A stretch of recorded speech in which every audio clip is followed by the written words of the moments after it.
녹음 29 우찌무라 간조 전집 2권 일부 나는 어떻게 크리스천이 되었는가 6. 기독교국의 첫 인상입니다. 오후에 근무를 나가야 돼서 여기를 녹음을 할 수 있을 시간이 있을런지 없을런지밖에 고민을 하다가 부지런히 읽으면 또 한 챕터를 읽을 수 있겠다 생각이 들어서 읽으려고 합니다. 근무 나가는데 지장이 없기를 한번 바라봅니다.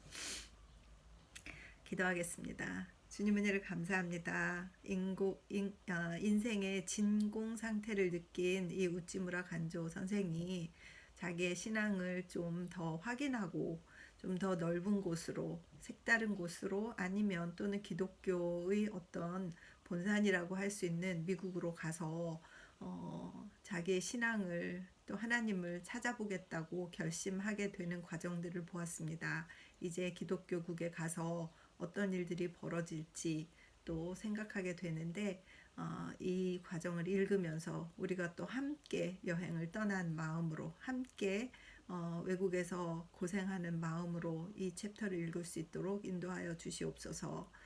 꿈을 가진 젊은이들이 또는 꿈을 이루지 못해서 진공 상태에 있는 어떤 인생을 살고 있는 분들이 대리만족을 할 수도 있고 또 그들에게 어떤 인사이트가 전달이 되어서 그분들도 어떤 결정을 하게 될지 모르겠으나 주님께서 이 글을 읽는 동안에 읽는 저나 듣는 분들이 한 분이라도 단 한 사람이라도 이 저자의 의도를 분명히 깨닫고 이 저자에게 함께 하신 하나님을 분명히 느낄 수 있도록 인도하여 주시옵소서. 감사드리옵고 우리 주 예수 그리스도 이름 받들어 기도드렸사옵나이다. 아멘.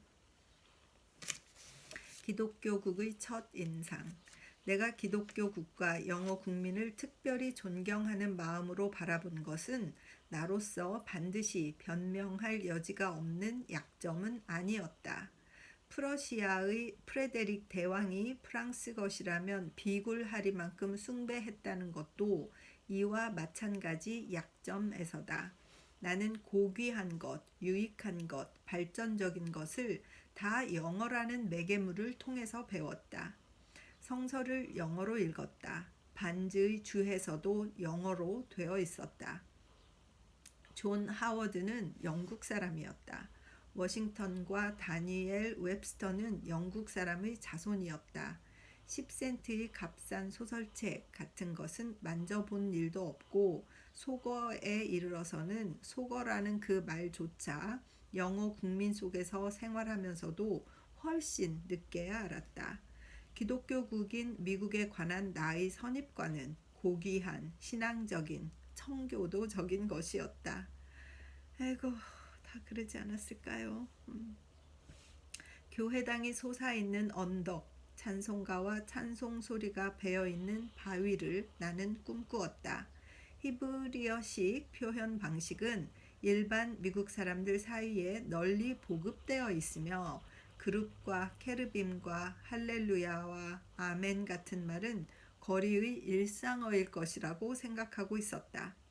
미국에서는 돈이면 다인 것 같은 만능의 달러로서 숭배되고 있는 것, 인종적 편견이 심히 강하고 황색 피부와 편도 모양의 눈은 조소의 대상이 되고 개가 짖으며 덤벼드는 사람으로 되어 있다는 것 등등의 사실을 상당히 근거 있는 말로 종종 듣고는 있었지만 그러나 나는 그러한 사실을 진짜 이야기라고 믿을 수가 없었다. 패트릭 헨리와 아브라함 링컨과 도로디어 딕스와 스티븐 지라드의 나라. 그것이 어찌 황금 숭배와 인종차별의 나라일 수가 있겠는가. 내게는 사물을 능히 판단하는 특별한 눈이 있다고 나는 생각했다. 기독교 문명이 이교 문명보다 나은 데 대하여 읽고 또 들어서 얻은 확신은 그만큼 강했다. 진실로 나의 마음속에 그리고 있었던 미국의 모습은 성지의 모습 그대로였다. 1884년 11월 24일 이른 아침 뛰고 싶듯이 기뻤던 나의 눈은 처음으로 기독교국의 희미한 그림자를 포착했다. 갑판 손님들이 흥분에 뒤섞여 있기에는 이 순간은 너무나 중대하였기 때문이다. 나지막한 연한 산맥이 차츰 뚜렷하게 시야에 비춰옴에 따라 나의 꿈이 실현되었다는 생각에 압도되어 감사의 눈물이 줄줄 뺨을 흘렀다. 이윽고 골든 게이트를 지난다. 시야에 들어오는 굴뚝이나 돛대는 다 하늘을 찌르는 교회당의 뾰족탑이 아닌가 싶었다. 우리들 약 20명가량의 청년들은 상륙했다. 그리고 우리나라 사람들에 대하여 특별한 친절을 베푼다는 어떤 아일랜드 사람의 호텔로 마차를 타고 달렸다. 이제까지 내가 만난 백인종은 대개 선교사였으므로 그 관념이 내 마음 깊이 뿌리박아 있어 길에서 만나는 사람은 다 기독교의 높은 목적을 가진 교역자처럼 생각되었으며 나는 마다들이 집회의 자리를 걷고 있는 것 같은 느낌을 어찌할 수 없었다. 이 어린애 같은 생각에서 나는 서서히, 정말 서서히 벗어났던 것이다. 아이고, 순진하셔가지고 미국에 가서 막 다 아이고. 히브리 어법이 어떤 의미에서 미국에서의 일상 회화 방식인 것은 확실하다. 첫째로 사람은 다 히브리식 이름을 가지고 있으며 말까지도 세례명을 가지고 있다. 우리가 극도로 경외하면서 가까스로 입에 올리는 말을 노동자, 마차의 마부, 구두 닦기, 그리고 훌륭한 직업에 종사하는 사람들까지도 보통으로 말한다. 조그마한 불쾌에 대해서도 일일이 종교상의 저주가 따른다. 일찍이 어떤 호텔의 넓은 방에서 한 점잖은 신사를 보고 새로 당선된 클리블란드 대통령을 좋아하느냐고 물으니까 그는 히브리식의 힘있는 말로 당신의 하나님을 두고 맹세하지만 그 자식은 악마야 하고 힘주어 대답했다. 이 신사가 완고한 공화당원인 것은 뒤에야 알았다. 또 우리는 이민 열차로 동부지방을 향했는데 차가 급정거하여 하마터면 자리에서 넘어질 뻔하였을 때 승객의 한 사람은 또 다른 히브리 어법으로 망할 자식 하고 호통을 치며 발을 굴렀다. 모든 것이 이런 식이었다. 이것은 물론 우리들의 귀에는 전혀 새로운 일들이었다. 그 후 얼마 안 되어 나는 이러한 모든 히브리어법의 밑바탕에 가로놓인 심각한 모독죄를 발견하고 그것을 십계명 제3조에 대한 명백한 위반이라고 인정했다. 이 3조의 특별한 효용과 의의를 이제까지 이해할 수 없었던 나는 이제야 산 신뢰에 의하여 비로소 그것을 깨닫게 된 것이다. 미국 사람의 일상 회화 중에 종교적인 용어가 흔히 쓰이는 데 대하여 이런 이야기가 있다. 미국으로 이사온 어떤 프랑스 사람이 있었다. 그는 영불 사전 하나를 호주머니에 넣고 출국했는데 배가 아브르항을 떠나서부터 귀에 들려오는 영어를 하나하나 그것으로 찾아보았다. 필라델피아 부두에 닿았을 때 귀에 들어오는 가장 흔히 쓰는 말은 이 자식이었다. 그는 곧 그 사전을 찾아보았는데 그 말은 없었으므로 즉시 그것을 내버렸다.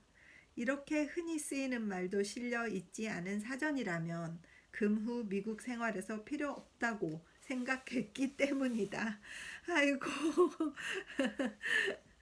미국에서는 돈이 만능의 힘이라는 소문은 많은 실제 실험으로 확인했다. 이미 샌프란시스코에 도착한 직후에 기독교 문명에 대한 우리들의 신뢰는 일행 중 한 사람이 당한 재난으로 톡톡히 실험되었다. 그는 $5짜리 금화 하나를 넣은 돈지갑을 소매치기 당한 것이다. 기독교국에도 이교국과 마찬가지로 소매치기가 있구나 하고 우리도 서로 경계하였다. 그리고 당황하여 어찌할 바를 모르면서 재난당한 형제를 위로하고 있는데 한 늙은 여인이 다가와서 뒤에 이 사람은 인류는 선인과 악인의 구별이 없이 모두 구원받는다고 믿는 사람이라고 말했다.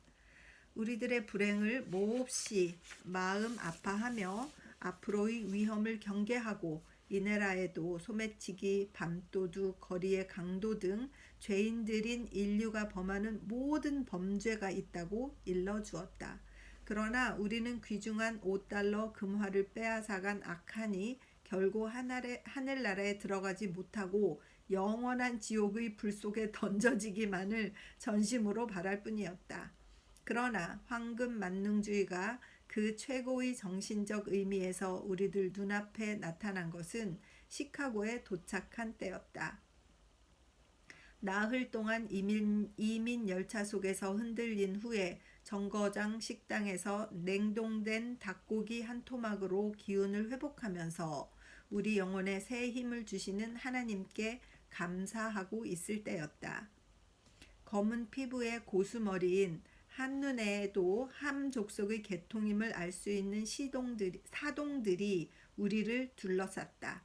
그 중에 한 사람은 식탁에 선물을 앞에 두고 머리를 숙이고 있는 우리들의 어깨를 두드리면서 여러분은 참 믿음이 좋군요 하였다. 우리의 신앙을 고백하였더니 마태복음 10장 32절을 글자 그대로 믿었으므로 그들은 자기들도 다 감리교의 신자로서 하나님 나라의 세계적 확장에 깊은 관심을 가지고 있다고 말했다. 이윽고 또 다른 함 족속이 나타나 그들 교회의 집사라고 소개했다. 그들은 정말 친절했으며 우리가 그들과 같은 신앙이 우리나라에서 어떻게 발전하고 있는지 그것에 대하여 이야기하는 것을 잠옷 흥미 있는 듯이 듣고 있었다. 서로 같은 하나님과 주를 섬기고 있기에 호의와 격려를 교환하면서 그는 꼬박 2시간 동안을 우리 곁에 있었다.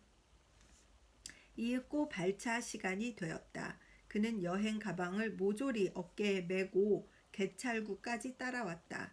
우리를 위하여 이렇게 수고해주는 그에게 거듭 인사를 하고 짐을 받으려고 손을 내밀었을 때였다. 감리교파의 집사는 그 손을 뿌리치고 반대로 그의 검은 손을 내밀어 자, 얼마 줘야지요? 하는 것이었다. 그는 여행 가방을 차압하고 있다. 다만 얼마만이 가방을 그의 손에서 되찾아낼 수 있는 것이다.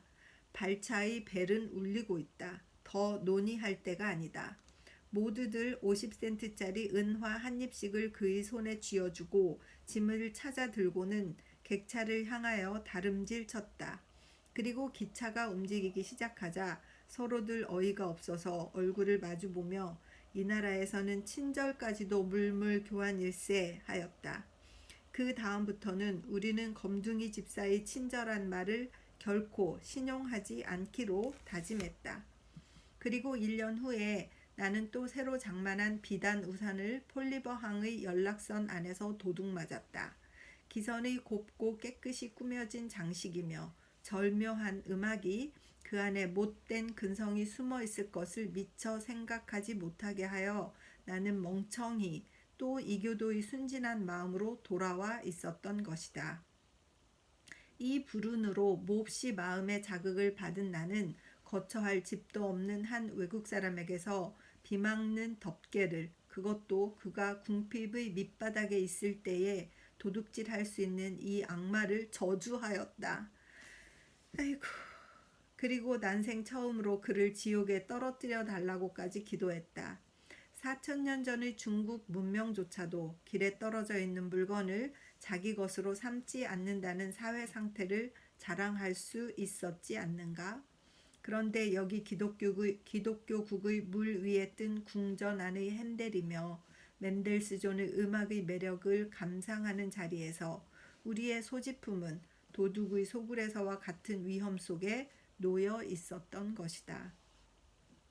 기독교국에서 소지품의 안전이 보장되지 않는다는 것은 우리로서는 도저히 이해할 수가 없었다. 이 기독교 국민 사이에서 사용되는 대형 자물쇠를 나는 이제까지 본 적이 없었다. 우리 이교도의 가정에서도 자물쇠를 의지하는 일은 극히 드물다. 우리들의 집은 대개 누구에게나 개방되어 있다. 고양이는 마음대로 출입한다. 사람은 산들바람을 얼굴에 쏘이면서 낮잠을 잔다. 자면서 하인이나 이웃사람이 혹시 내 물건을 집어가지 않나 하는 걱정은 하지 않는다. 그런데 여기 기독교국에서는 구태여 금고나 트렁크에 한하지 않고 모든 도어와 창, 또 옷장이나 서랍이나 냉장고나 심지어 설탕 단지에 이르기까지 자물쇠를 잠근다. 주부는 허리에 열쇠 꾸러미를 잘그락거리면서 일한다. 저녁 때 집에 돌아온 독신자는 제일 먼저 호주머니에 손을 넣어 20-30개씩 되는 열쇠 꾸러미를 집어내어 인기척이 없는 자기의 방을 여는 열쇠가 어느 것이냐를 찾아야만 한다. 주택은 바깥 현관에서부터 반지꼬리에 이르기까지 자물쇠가 잠겨져 있다. 그것은 마치 도둑의 영이 집안 구석구석 가득 차 있는 것 같은 상태이다. 나의 고국에는 가장 의심이 많은 사람이 지어낸 것 같은 이런 속담이 있다. 불을 보면 화재라 생각하고 사람을 보면 도둑이라 생각하라. 그러나 나는 어디에서나 한결같이 자물쇠가 잠겨있는 미국 사람의 가정 이상으로 이 훈계를 글자 그대로 실행하는 데가 있는 것을 알지 못한다. 그것은 현대의 탐욕에 대항할 수 있도록 개조된 봉건 시대의 작은 성이다. 시멘트로 지은 지하실과 돌로 만든 금고를 필요로 하며 불독과 경관들이 지키지 않으면 안 되는 것을 과연 기독교 문명이라고 부를 수 있는가? 공정한 이교도는 그것을 의심하지 않을 수 없다. 그러나 그런 것보다도 더 이 기독교국을 이교국처럼 보이게 하는 것은 이 국민 사이에 아직도 남아있는 강렬한 인종적 편견이다. 잔인무도한 방법에 의하여 그 땅을 뺏긴 밀림의 동색 인종의 자손들은 치욕의 세기가 끝난 오늘에도 여전히 세상으로부터는 들소나 로키 양과 같이 취급되며 들짐승과 마찬가지로 함정에 걸리며 사냥꾼에게 끌려다니곤 한다. 약 30년 전에 그들에게 대하여 따뜻한 동정과 기독교적 사랑이 나타나 섹슨의 의인 존 브라운을 비롯한 국민 중 50만 명이 하나님의 형상으로 지음받은 사람을 매매한 죄를 대속하기 위하여 학살되었다. 기독교 국민은 이제는 검둥이와 한 객차를 탈 정도로 겸손해졌다고는 하지만 역시 야벳 인종으로서의 자랑을 잊지 않고 그들 자신의 피로 구속한 흑인종과의 사이에 얼마간의 거리를 둔다. 나는 일찍이 어떤 친구의 초청을 받아 델라웨어주에 갔는데 어떤 도시의 한 구역이 흑인 전용 구역으로 된 것을 보고 놀랐다. 이런 엄격한 인종적 구별은 이교적인 행위라고 생각된다고 친구에게 말했더니 그는 단호히 말했다. 나는 크리스천으로서 검둥이와 같은 구역에서 살기보다는 차라리 이교도가 되어 그들과 떨어져 살고 싶어요. 인디언과 아프리카 사람에 대한 그들의 감정은 이 정도로 강경하고 비기독교적이다. 그러나 중국 사람의 자손에 대한 그들의 편견, 혐오, 반감에 이르러서는 우리들 이교국에서도 볼 수 없는 정도의 것이다. 중국 전역에 가는 곳마다 선교사를 보내어 그들의 자손으로 하여금 공자의 부조리와 석가의 미신에서 기독교로 개종시키려고 하는 나라. 바로 그 나라가 자기네 국토에 한 사람의 중국인의 그림자가 떨어지는 것조차 미워하는 것이다. 이러한 역설이 일찍이 이 땅 위에 있었을까?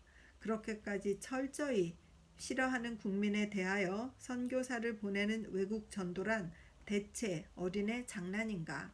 아니면 세르반테스의 기지에서 나온 기사보다도 더 어린애 노름 같은 기사도인가? 미국 사람이 그토록 중국 사람을 싫어하는 이유는 주로 다음의 세 가지라고 생각한다. 1.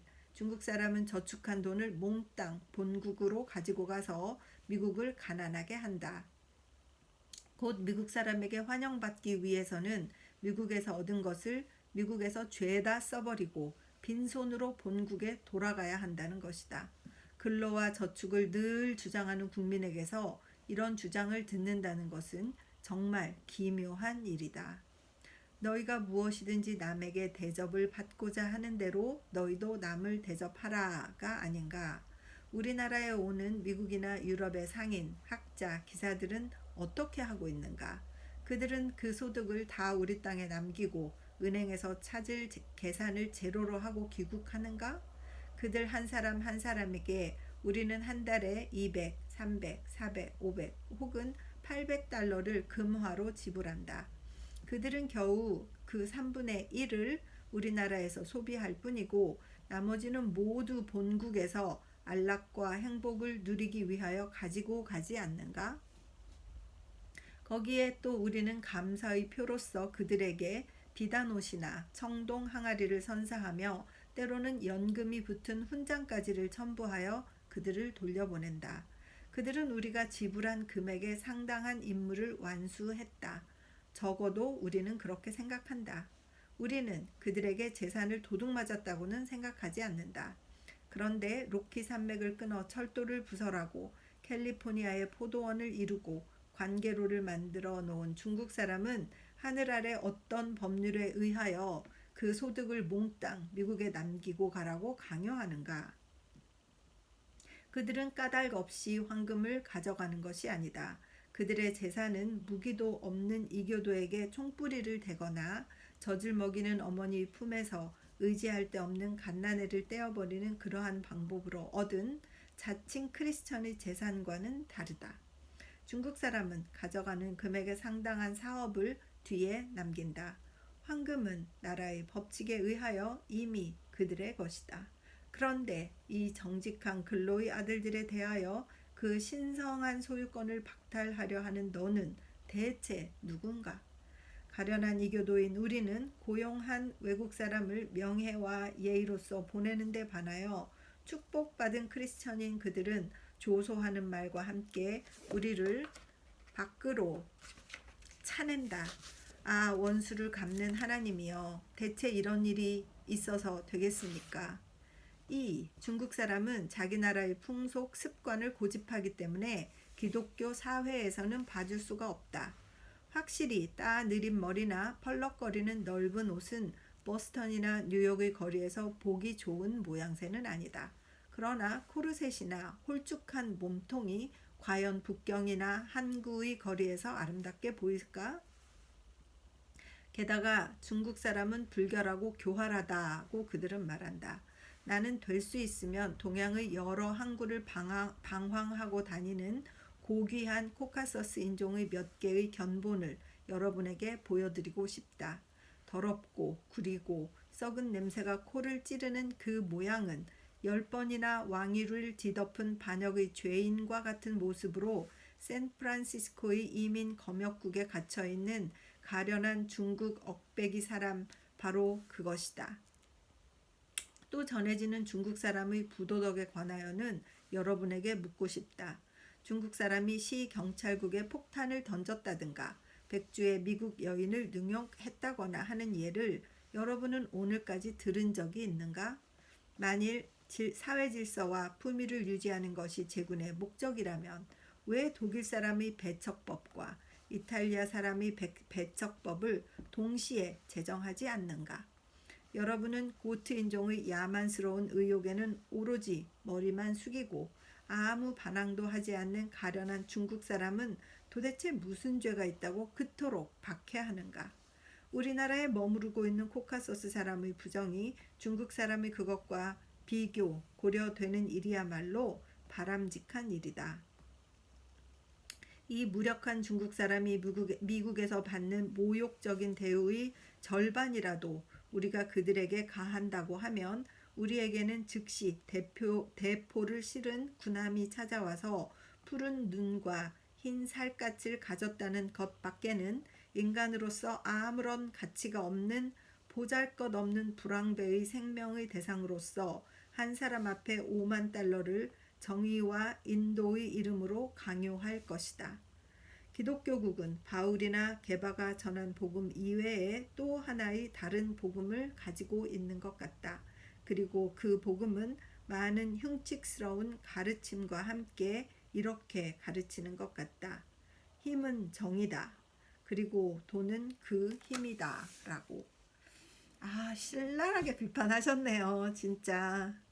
지금도 뭐, 조지 플로이드, 그 경찰이 흑인 조지 플로이드 무릎에 꿇려가지고 목 올라서 죽인 것 때문에 막 프로테스트가 일어나서 시끌시끌한데 이때는 오죽했을까요? 그런 생각이 듭니다. 에이구, 계속 읽겠습니다. 3. 싼 임금으로 일하는 중국 사람은 미국 노동자를 불리한 처지에 빠뜨린다. 어쩜 이렇게 지금하고 다 똑같을까요? 이 제도의 이유는 앞의 두 가지보다도 훨씬 그럴듯하게 들린다. 이것은 수입 노동력에 적용된 보호 정책이다.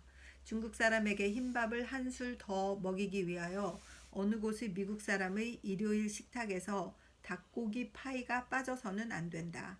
그러나 나는 미국의 국민적 양심에게 묻는다. 젖과 꿀이 흐르는 400만 평방마일의 풍부한 국토는 6,500만 인구에게 충분한 넓이가 아닌가? 아이다호, 몬타나, 또 그 밖의 지방에는 토지가 남아돌지 않는가?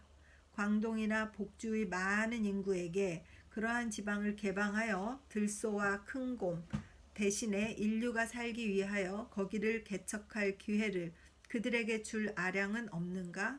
하나님이 주신 성서 혹은 자연의 화석판에 어디에 미국은 백인종만이 거처라고 하는 가정을 긍정한 기록이 있는가? 또 여러분이 어쨌든 우리의 허영심을 손상하지 말고 논의를 전개해 달라고 한다면 나는 다음과 같이 권고하고 싶다. 저 동정도 용서도 모르는 유대인이 이교도인 기베온 사람에게 준 그만한 호의를 가련한 중국 사람을 위하여 아끼지 말라고. 곧 여러분을 위하여 장작을 패고 물을 깃는 자로서 중국 사람을 부리고 여러분은 튜톤 또는 켈트족의 출신답게 훨씬 당당한 직업을 가지는 것이다. 여러분의 커프스와 칼라와 셔츠를 중국 사람에게 세탁시키는 것이 좋다. 그들은 양처럼 온순하게 그리고 여러분의 코카소스 인종의 세탁점에서 청구하는 요금의 반액으로 여러분에게 봉사할 것이다. 또는 그들을 애리조나나 뉴멕시코의 광산에 보내어 지옥처럼 어두운 땅 밑에서 자네들이 햇빛 아래서 그처럼 소중하게 여기는 금속을 파내게 하는 것이 좋다.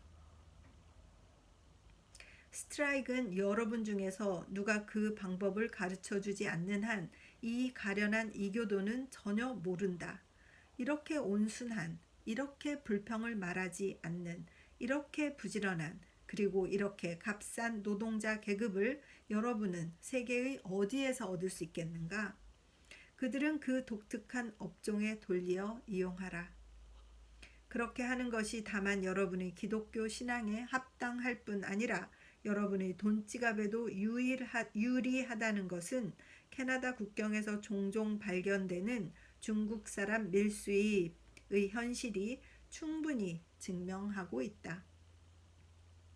질투심과 술집에서 만들어낸 정치액을 휘둘러 여러분과 같은 인간을 행복하게 하는 일을 왜 거절하는가? 율법과 예언자를 믿는 자네들이 왜 외국 사람에게 친절과 동정을 베풀지 않는가? 이렇게 함으로써 하늘문은 열리고 만군의 주 하나님께서 넘쳐 흐르는 복을 주실 것이라고는 믿지 않는가? 현행 중국 사람 배척법의 전체 분위기를 비성서적, 비기독교적, 비복음적, 비인도적이라고 나는 생각한다. 부조리라는 말을 듣는 공자조차 이보다는 훨씬 좋은 것을 가르쳤다. 나는 한때는 중국 사람이 우리나라를 침략하는가 하고 두려워했는데 이 수년간은 조금도 그렇게 생각하지 않는다. 중국 사람 없이 우리가 무엇을 할 수 있겠느냐고 나는 의심한다. 그들은 이 지방에 오는 외국 사람 중에서 가장 조용하고 가장 부지런하며 정말 추천할 만한 사람들이다. 중국 사람처럼 성실하고 이해력 있는 국민을 나는 알지 못한다. 캘리포니아주 출신 상원의원 스탠포드. 나는 이제까지 나의 국적을 독자 여러분에게 일부러 감추어 왔다. 그러나 여러분은 이미 대개 알아챘으리라고 생각하지만 여기서 나는 중국 사람이 아님을 고백해야 되겠다. 이 세계에서 가장 오래된 국민과 인종적으로 근친 관계에 있는 것을 결코 부끄러워한 일이 없는 나이지만 맹자와 공자를 세계에 보내고 유럽 사람이 몽상도 하지 못한 수백 년 전에 나침판과 인쇄 규계를 발명한 그들이다. 그러나 광동 출신의 가련한 쿨리, 중국의 하층 노동자가 미국 사람에게 받는 모욕과 학대를 내 몸에 받을 때 나는 다만 크리스천의 인내로서 겨우 머리와 마음의 평정을 유지한다. 말의 이름까지도 이용되는 미국식 히브리어법이 중국 사람을 부르기 위해서도 쓰인다. 그들은 다 존이라고 불리며 뉴욕의 친절한 경찰관까지도 우리들을 그렇게 부른다. 그 짱꼬로들을 태워줘라 하는 것이 시카고 마차군의 정중한 말씨였다. 그러나 우리는 정해진 마차 싹을 치르고 성 패트릭의 자손인 그의 자랑을 손상할 일은 하나도 하지 않는다. 또 기차에서 한자리에 앉은 옷차림이 천해 보이지 않는 한 신사는 그 반백의 수염을 다듬기 위해 나의 빚을 빌려 쓰고는 인사말 대신에 이것은 우리 이교국에서는 당연한 일로 되어 있다. 그런데 존, 자넨 어디서 세탁소를 하지? 하면서 그 빚을 돌려주는 것이었다. 또 학식이 있어 보이는 한 신사는 자네들은 언제 따았던 머리를 잘라버렸느냐 하기에 나는 아직 머리를 따본 적이 없노라고 대답하자 아하, 나는 중국 사람은 누구나 다 머리를 닦는 줄로만 알고 있었는데 라고 하였다.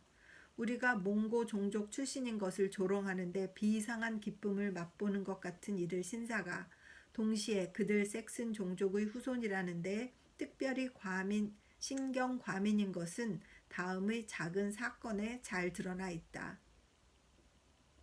젊은 일본인 지사 일행이 브루클린 다리를 시찰하러 갔을 때의 일이다. 교각 밑에 서서 늘어진 쇠사슬 하나하나의 구조와 장력에 대하여 이야기하고 있는데 실크햇의 안경을 쓴 멋진 몸차림의 미국 신사가 다가오더니 아, 존 하면서 일본 과학자들 사이에 끼어들었다. 중국에서 온 자네들은 이런 걸 보면 깜짝 놀랄 테지, 응? 이 무례한 물음에 일본 사람 중의 한 사람이 즉각적으로 반격을 가하여 말했다. 아일랜드에서 온 당신도 마찬가지겠지요. 그러자 신사는 기분 나쁜 얼굴로 아니요, 천만에 난 아일랜드 사람이 아니오 했다. 그래서 그는 우리도 중국 사람이 아니오 하고 조용히 대답했다. 이것은 통쾌한 일격이었다. 실크햇 신사는 성난 얼굴을 하고 가버렸다. 그는 아일랜드 사람이라고 불리는 것을 좋아하지 않았던 것이다. 기독교국의 비기독교적인 특징에 대하여 더 이상 말할 겨를이 없다. 어린애라도 알 수 있는 간단한 도덕을 정면으로 무시하면서 몇백만 달러의 금과 은은 때문에 영속하고 있는 합법화된 제비뽑기는 무엇인가? 투개장이나 경마장이나 풋볼 경기장에서 널리 볼 수 있는 도박벽은 무엇인가? 스페인의 투보다도 훨씬 비인도적인 권투는 무엇인가? 자유공화국의 국민보다도 차라리 호텐토트 사람에게 어울리는 린치는 무엇인가? 세계 어느 곳에서도 찾아볼 수 없을 정도로 대규모적인 럼주 밀무역은 무엇인가? 정계에 있어서의 선동 정치는 무엇인가? 종교계에 있어서의 교파 간의 질투심은 무엇인가? 자본가의 압제와 노동자의 난폭은 무엇인가? 백만장자의 어리석은 행실은 무엇인가? 아내에 대한 남편의 위선적인 사랑은 무언가? 등등. 도대체 이것이 기독교가 다른 종교보다 나은 증거로서 선교사가 가르쳐주던 그 문명이란 것인가? 유럽과 미국을 만들어낸 종교는 하늘에서 준 것이 틀림없다고 큰소리치던 그들은 얼마나 뻔뻔스러운 자들인가. 오늘의 이른바 기독교국을 만들어낸 것이 기독교라면 하늘에서 영원한 저주가 그 위에 내리리라. 어휴, 엄청 화가 나셨어요. 평화는 기독교국에서는 도저히 발견될 것 같지도 않다. 혼란, 착잡, 정신병원, 교도소, 극빈자 구제소. 아, 그립다. 해 뜨는 나라의 평온함과 연못의 고요함이여. 옅은 잠의 꿈길을 놀라는 기적소리가 아니라 유쾌한 단잠에서 우리를 깨워주는 극락조의 노랫소리여. 고가철도의 먼지와 소음이 아니라 한가로이 우는 소에게 끌리는 달구지여. 월스트리트의 투기시장에서 핏값으로 세워진 대리석 저택이 아니라 자연의 은혜 가운데 세워진 즐겁고 포근한 초가 지붕이여. 해와 달과 별들은 돈이나 명예, 허영보다도 더 순수한, 더 아름다운 찬탄의 대상이 아닌가. 아, 하늘이여, 나는 잘못했다. 나는 속았다. 나는 평화가 아닌 것을 위하여 참 평화를 버렸다. 옛 신앙으로 되돌아 가려 해도 이제는 벌써 너무 성장해 버렸다. 그렇다고 해서 새 신앙에 맹종할 수는 없다. 아, 복된 무지의 그리움이여, 저 선량한 할머니를 만족하게 한 신앙에서 내가 만일 다른 신앙을 몰랐더라면. 할머니의 신앙은 그녀를 근면, 인내, 진실하게 하여 그녀가 최후의 숨을 거둘 때 그의 얼굴에는 회한의 그림자조차 없었다. 그녀의 신앙은 평안인데 나의 신앙은 회의이다. 내 자신은 무한한 심연에 빠져 공포와 죄와 회의에 허덕이면서 그녀를 우상 숭배자라 매도하고 그 미신을 가엾게 여기고 그 영혼을 위하여 기도하였던 나는 화있도다. 다만 한 가지 일만을 나는 앞으로 결코 하지 않을 것이다. 곧 유럽과 미국의 종교라는 이유로 기독교를 변호하는 일만은 하지 않을 것이다. 이런 종류의 외적 증거는 단지 무력할 뿐 아니라 실제로도 우리에게 해를 끼치는 일이다. 불멸의 영혼을 지탱할 수 있는 종교는 이런 구경거리식 증거보다 더욱 확실하고 깊은 바탕 위에 서 있지 않으면 안 된다. 그런데도 나는 어리석게도 전에는 나의 신앙을 이러한 집 위에 쌓았다. 여기까지 하겠습니다. 읽는 중에 좀 답답하기도 하고 같이 그 마음이 좀 심란해져서 진행이 짝짝 되지 않았었습니다. 잠깐 기도하겠습니다. 주님 은혜를 감사합니다. 우리가 기독교인이라 하면서도 주님께서 원하는 삶을 살지 못하는 것처럼 기독교 국가라고 하면서도 정말 하나님께서 그 나라의 가장 높은 곳에 계셔서 그 백성들의 도덕과 그들의 그 신앙을 늘 일상생활에 나타내는가 하는 것에 대한 이 일본 청년의 갈등을 볼 수 있었습니다. 이런 일은 정말 비일비재하고 우리도 처음 이민 왔을 때 그런 생각들을 하면서 놀라고 당황했던 적이 한두 번이 아니었던 것을 다시 기억하게 되었습니다. 또 저희 삶을 통하여서 나는 그렇게 살고 있지는 않은지, 크리스찬으로서 하나님이 부끄러워하시는 일을 하지는 않는지 다시 생각하게 하여 주시옵시고, 또 지난 과거에 그런 일들이 있었다면 우리 예수님 이름으로 깨끗함을 받아서 다시 새롭게 태어나는 자 될 수 있도록 인도하여 주시옵시기를 간절히 주님의 자비로우심에 대해서 바라고 기도합니다. 하나님, 살면서 그리스도의 향기를 품겠다고 생각했지만 잘 안 될 때가 얼마나 많았던가요. 용서하여 주시옵시고 다시 한번 기억하고 실천하는 크리스찬이 될 수 있도록 삶을 정비하게 하여 주시옵소서. 감사드렸고 예수님 이름 받들어 기도드렸사옵나이다. 아멘. 늘 사랑하고 축복합니다.